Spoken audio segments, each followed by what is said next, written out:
আজ ছিল আমার কলেজের লাস্ট পরীক্ষা, থার্ড ইয়ারের লাস্ট সেমিস্টারের লাস্ট এক্সাম ছিল আজকে। তার জন্যই আমি আজকে একটু রেডি হয়ে নিয়েছিলাম পরীক্ষা দিতে যাবো বলে, আর ভিডিওটা শেয়ার করেছিলাম যাতে আমি চিরকাল মনে রাখতে পারি। মনটা ভীষণ খারাপ হচ্ছিল, কারণ ভাবছিলাম যে আর কখনো বন্ধুগুলোর সাথে দেখা হবে না, আর কখনো সেই ক্লাসে গিয়ে সেই আনন্দ ফুর্তি মজাটি একসাথে টিফিন খাওয়া সেই সব আর কিচ্ছু হবে না। সব সময় আমরা পেরিয়ে চলে এলাম।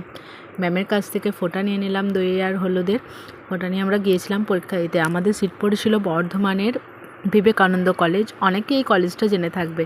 তো আমরা গিয়েছিলাম পরীক্ষা দিতে রুমমেটদের সাথে, এবং পরীক্ষা দিতে ঢুকে গিয়েছিলাম। পরীক্ষার পরে সবাই যে যার ব্যাগ গুছিয়ে লাস্টবারের মতো ছবি তুলছিল। আর সেদিন বিকেলে ঘোরাঘুরির পর রুমে এসে আমরা সারপ্রাইজ হয়ে গেছিলাম, কারণ আমাদের রুমের জুনিয়ররা আমাদের জন্য ফেয়ারওয়েল আয়োজন করেছিল।